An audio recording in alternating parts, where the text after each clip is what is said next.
እገልሻለሁ ዛሬ አንተ ልቀቃት እንጂ አንተ ማል እንዴ ሴት ልጅ እንዴት እንደዚህ ታደርጋለህ? ተናገር እንጂ ወንድሜን ገደለው። እናት ወይኔ አባት ውሃ እሺ ይኸው እንካ በቃ አንተ ጥራ እዚህ አካባቢ መኪና ካለ እሺ ይዤ መጣሁ ወይኔ እቱ ደግሞ እንዴት ነው ደስ የሚል እናት አሁን ስለምትወቅ በዚህ እንዳደረኩ የሚያውቀኝ ምን ይላል? ብድግ በይ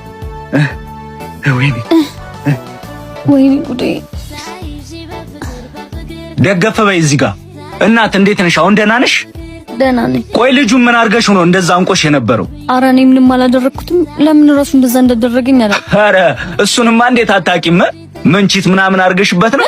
ኧረ እሱ እኮ ፍቅረኛ አይደለም። እንዲሁም ከነጭራሹ ራሱ ልጁን አላውቀውም። እሺ በቃ አሁን ተረጋጊ። ደግሞ እንደገና ፌንት እንዳትበይ እሺ። እና እዚሁ ትቆያለሽ ወይስ እንዴት ነው? ኧረ ሄዳለሁ።